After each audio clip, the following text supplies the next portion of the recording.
الكريم المنان على ما هدانا إلى الإسلام وأرشدنا للإيمان،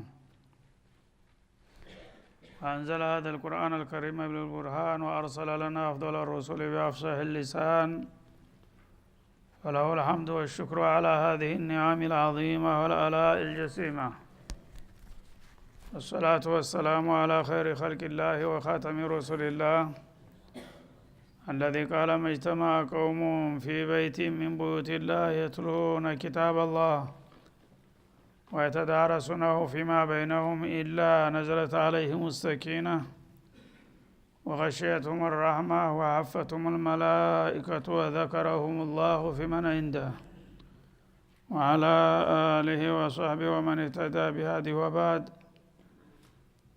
فقد وقفنا في الدرس الماضي عند قوله جل وعلا من سورة البقرة: ولقد آتينا موسى الكتاب وقفينا من بعده بالرسل الآية. فلنبدأ من هناك. أعوذ بالله من الشيطان الرجيم.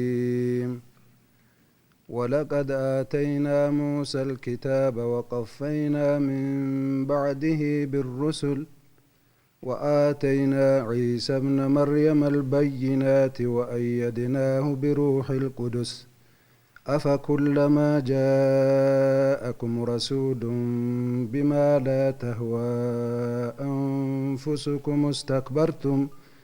استكبرتم ففريقا كذبتم وفريقا تقتلون وقالوا قلوبنا غلف بل لعنهم الله بكفرهم فقليلا ما يؤمنون ولما جاءهم كتاب من عند الله مصدق لما معهم وكانوا من قبل يستفتحون على الذين كفروا فلما جاءهم ما عرفوا كفروا به فلعنة الله على الكافرين. بئس ما اشتروا به أنفسهم أن يكفروا بما أنزل الله بغيا أن ينزل الله من فضله بئس ما اشتروا به أنفسهم أن يكفروا بما أنزل الله بغيا أن ينزل الله من فضله على من يشاء من عباده فباءوا بغضب على غضب وللكافرين عذاب مهين. وإذا قيل لهم آمنوا بما أنزل الله قالوا نؤمن بما أنزل علينا ويكفرون بما وراءه وهو الحق مصدقا لما معهم قل فلم تقتلون أنبياء الله من قبل إن كنتم مؤمنين. ولقد جاءكم موسى بالبينات ثم اتخذتم العجل من بعده وأنتم ظالمون. وإذ أخذنا ميثاقكم ورفعنا فوقكم الطور خذوا ما آتيناكم بقوة واسمعوا قالوا سمعنا وعصينا وأشربوا في قلوبهم العجل بكفرهم قل بئس ما يأمركم به إيمانكم إن كنتم مؤمنين. قل إن كانت لكم الدار الآخرة عند الله خالصة من دون الناس فتمنوا الموت إن كنتم صادقين ولن يتمنوا أبدا بما قدمت أيديهم والله عليم بالظالمين.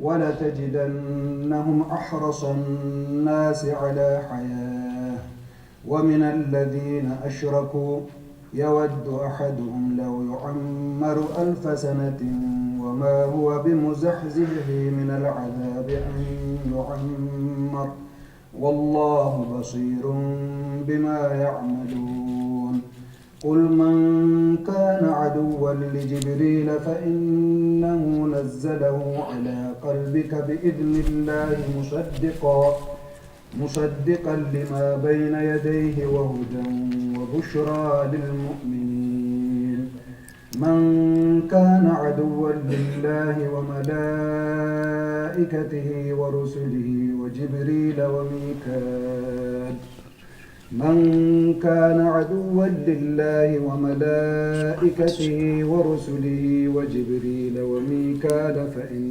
الله عدو للكافرين. ما زال السياق الكريم مستمرا مع بني إسرائيل وعنادهم قال عندك يقتل عندمتاو سلا بني إسرائيل قصانا በየዘመኑና በየሀገሩ ያደርጉት ስለነበረው ሙኻለፋና ኢናዳቸው እየቀጠለ ነው ያለው። ምክንያቱም የነሱ እንደባና ተንኮል ማወቅ ለሙስሊሞች ትልቅ ጠቃሚ ነገር መሆኑን ስለሚያውቅ አላህ Subhanahu Wa Ta'ala በሚገባ እንድናቃቸውና እንድንጠረቀቃቸው ነበረ ያደረገው። ግን ሙስሊሞች እንደሚጠበቅባቸው ሆነው አልተገኙ ከነሱ አኳያ። ወለቀድ አንዘልና ኢለይከ አያቲን በይናት ይችዋው ወል ቀሰም ትባላለች። ላሟ ደግሞ ጀዋበል ቀሰም ላይ ትገባለች እና ምን ማለት ነው? ወላሂ ለቀድ አርሰልና ኢለይከ አያቲን በይናት እንደማለት ቃለ መሐላን ያመለክታል። ወይም ወዕዘቲ ወጀላሊ በክብሬ በማዕረግ የምልላችኋለሁኝ ለቀድ አንዘልና ኢለይክ ወደ አንተ በእርግጥ አውርደናል ይላቸዋል። ወለቀድ አተይና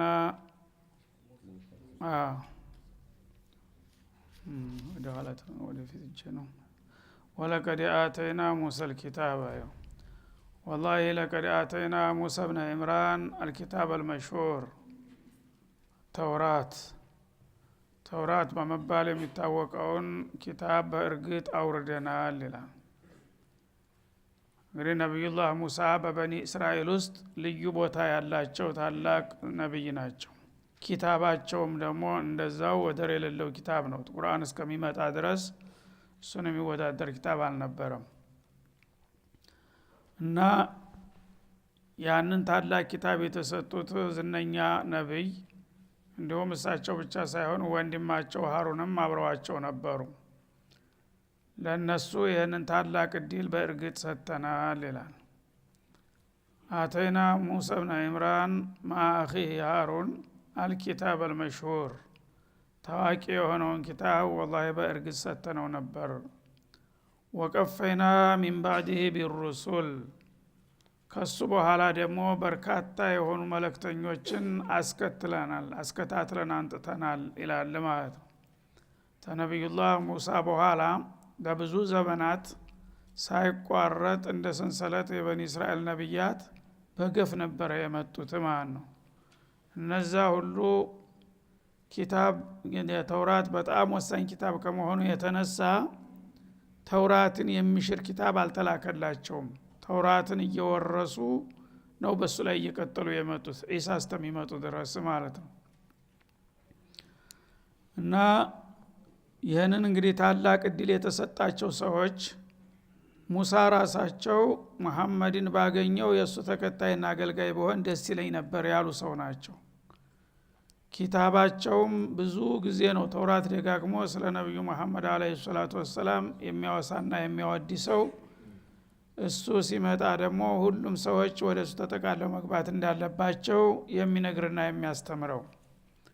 ይህ ሆኖ ሳለ ግን ይህ እድል ሲመጣላቸው በተቃራኒው ነው ሆኖ የተገኙት ማለት ነው። እሱን እንዲያትቀበሉት እንዲያትከተሉት እንደተባሉ ሆነው ነው የተገኙት።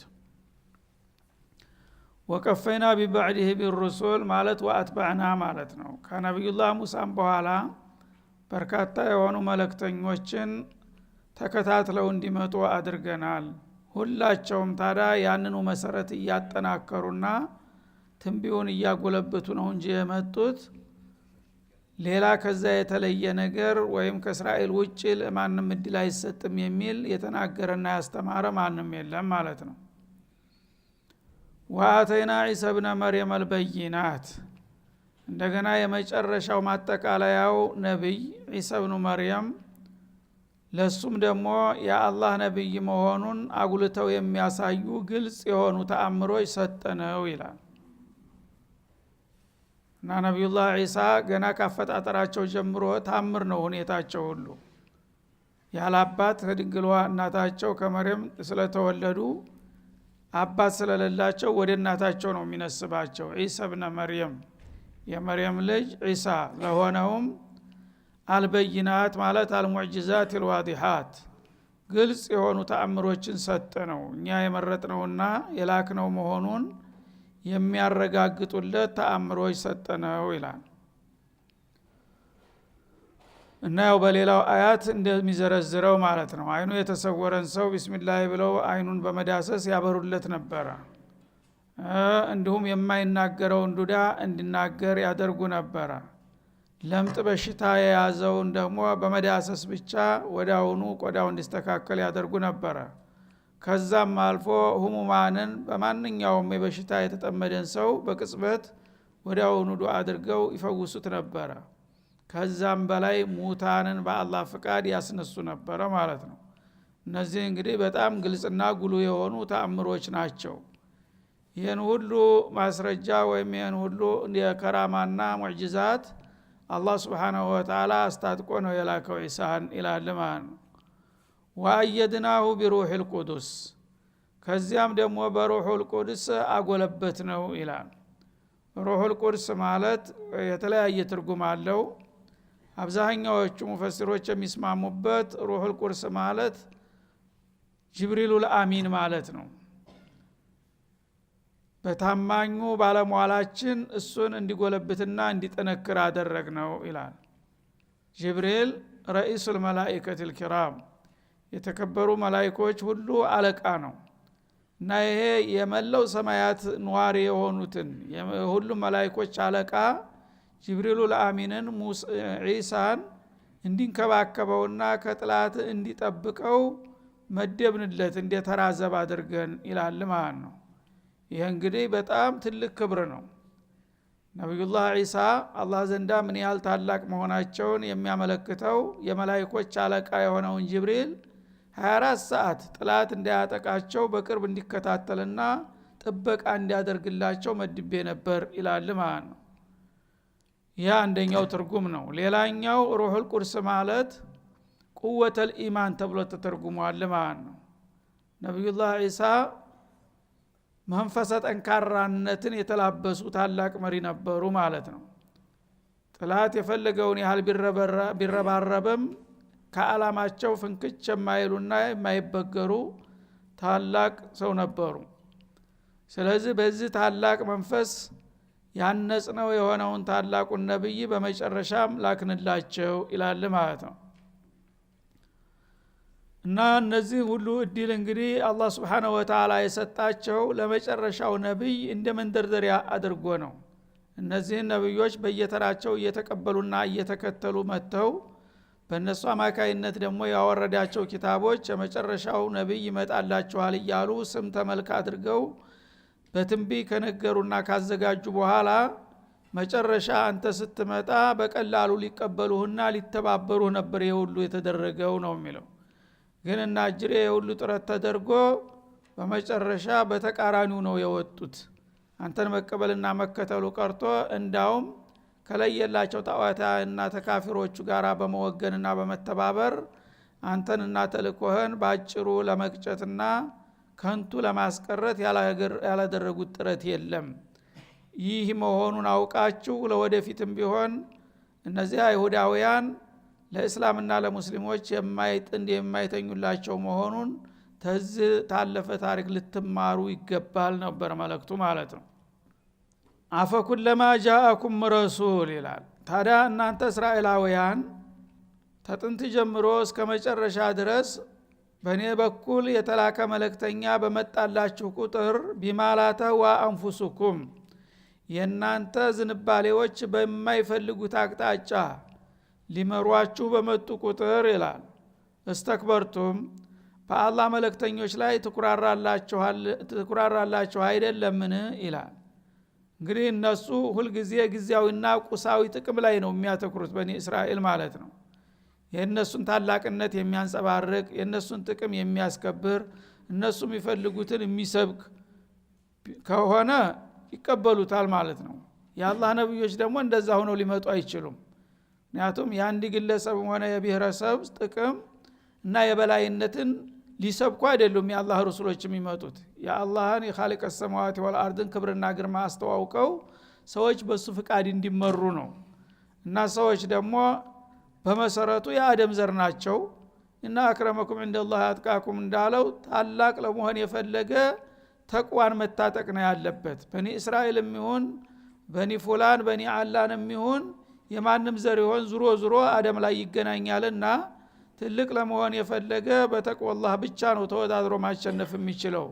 ከዛ ውጭ ያለው ግን የኔ የገሌ ዘር ነኝ እያለ ሊኮፈስና በሌላው ላይ የበላይነት ሊያሳይ የዚህ ጠበቃ ሆነው አልመጡም የአላህ ረሱሎች ማለት ነው። እነሱ ግን የሚፈልጉት ምንድነው?